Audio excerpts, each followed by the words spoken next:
Share बाजार नाम सुनते ही अक्सर दिमाग में एक अजीब सा डर बैठ जाता है ना।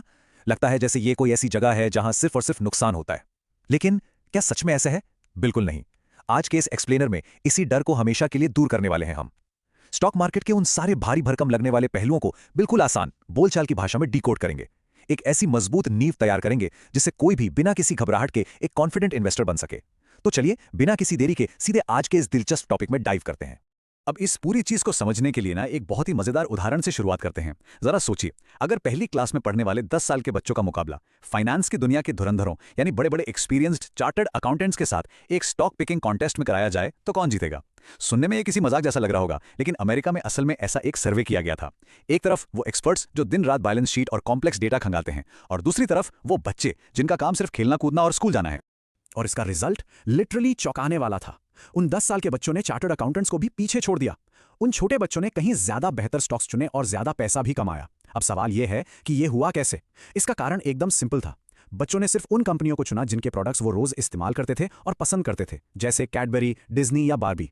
उन्होंने कोई भारी भरकम मैथ्स नहीं लगाया, बस उन ब्रांड्स पर भरोसा किया जो असल जिंदगी में कमाल कर रहे हैं। इससे एक बात तो साफ हो जाती है, एक बेहतरीन इन्वेस्टर बनने के लिए किसी बहुत बड़ी फाइनेंस डिग्री की नहीं, बल्कि सिर्फ सही समझ और अपने आसपास की चीजों को ऑब्जर्व करने की जरूरत होती है। तो इस सफर को और भी आसान बनाने के लिए आज की चर्चा का रोड मैप कुछ इस तरह रहेगा। पहला, जोखिम और इनाम की असलियत। दूसरा, रिटर्न की सही उम्मीदें रखना। तीसरा, छोटी शुरुआत की बड़ी ताकत। चौथा, इस मिथक को तोड़ना कि इन्वेस्टर सिर्फ कुछ खास लोग ही बन सकते हैं। और पांचवां, अपना पहला कदम कैसे उठाएं। आइए सबसे पहले बात करते हैं भाग 1 की, जोखिम और इनाम की वास्तविकता और इसकी क्षमता को समझना।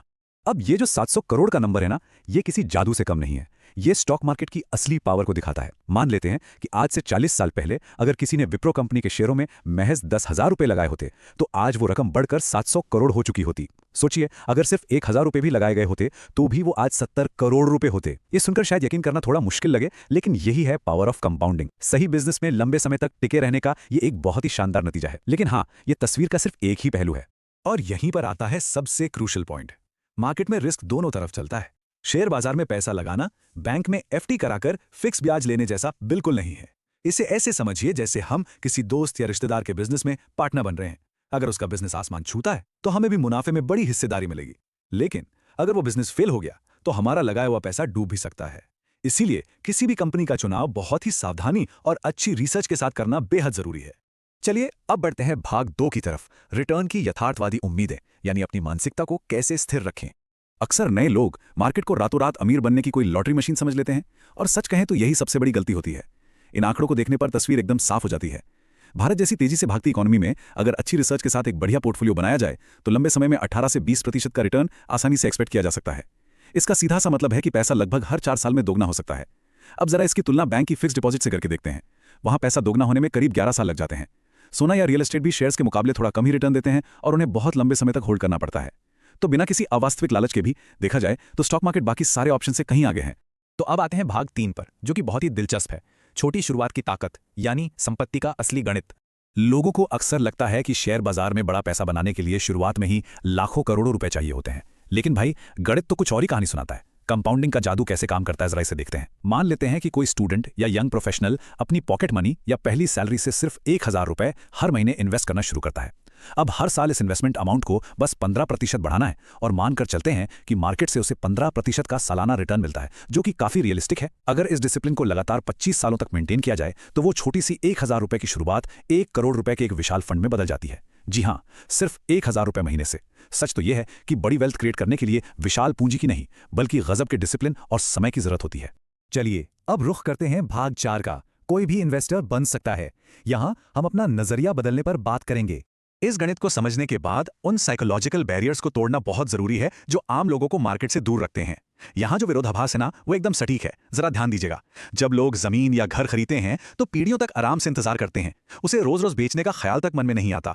लेकिन जैसे ही बात शेयर बाजार की आती है, माइंडसेट एकदम जुए वाला हो जाता है। बस पेनी स्टॉक्स ले लो और रातों रात पैसा डबल होने की उम्मीद लगा लो, और यही गलत उम्मीद नुकसान का सबसे बड़ा कारण बनती है। शेयर्स को भी प्रॉपर्टी की तरह ही एक लंबे समय का इन्वेस्टमेंट मानना चाहिए। और एक बहुत ही हैरान करने वाला फैक्ट शेयर करता हूं। डेटा बताता है कि डॉक्टर्स जैसे बिजी प्रोफेशनल्स अक्सर बहुत ही बेहतरीन इन्वेस्टर्स साबित होते हैं। अब ऐसा इसलिए नहीं है कि उन्हें फाइनेंस का कोई बहुत गहरा ज्ञान है, बल्कि इसलिए क्योंकि उनके पास अपने अकाउंट को बार बार खोलकर चेक करने का टाइम ही नहीं होता। वो बस अच्छी कंपनियों में पैसा लगाते हैं और अपने काम में बिजी हो जाते हैं। मार्केट में बार बार शेयर खरीदने और बेचने से ना सिर्फ ट्रांजैक्शन कॉस्ट बढ़ती है और कंपाउंडिंग का पूरा असर खत्म हो जाता है। तो असल में टाइम की कमी होना यहाँ एक बहुत बड़ा एडवांटेज बन जाता है। तो अगर बिल्कुल बेसिक लेवल पे पूछा जाए कि शेयर बाजार आखिर है क्या, देखिए, बड़ी कंपनियों को नई फैक्ट्रियां लगाने या अपना बिजनेस बढ़ाने के लिए पब्लिक के पैसों की जरूरत होती है। शेयर बाजार बस एक ऐसा प्लेटफॉर्म है जहां से कोई भी इंसान कुछ ही रुपयों में रिलायंस, जियो या टाटा जैसी विशाल कंपनियों की एक छोटी सी हिस्सेदारी खरीद सकता है। यानी एक तरह से उन कंपनियों के फ्यूचर और उनकी ग्रोथ का सीधा भागीदार बन सकता है। यह कोई रहस्यमय या डरावनी जगह नहीं है, बल्कि बिजनेस में हिस्सेदारी खरीदने बेचने का एक बेहद ट्रांसपेरेंट मार्केट है। और अब हम पहुंच गए हैं अपने आखिरी और सबसे प्रैक्टिकल हिस्से पर, भाग 5, पहला कदम उठाना, यानी एकदम काम की बातें। अब जब मार्केट के सारे भ्रम टूट चुके हैं, तो आइए देखते हैं कि आज ही अपनी इन्वेस्टमेंट जर्नी शुरू करने के लिए असल में क्या करना होगा। सबसे अच्छी बात यह है कि आज के टाइम में मार्केट में एंट्री करना इतना आसान हो गया है कि पूछिए मत। शुरुआत करने के लिए बस 3 बेसिक डॉक्यूमेंट्स चाहिए, एक आधार कार्ड, एक पैन कार्ड और एक बैंक अकाउंट। बस ये ऐसी चीजें हैं जो आज लगभग हम सबके पास आसानी से मौजूद हैं। इसके लिए कोई लंबी चौड़ी कागजी कार्रवाई नहीं करनी पड़ती।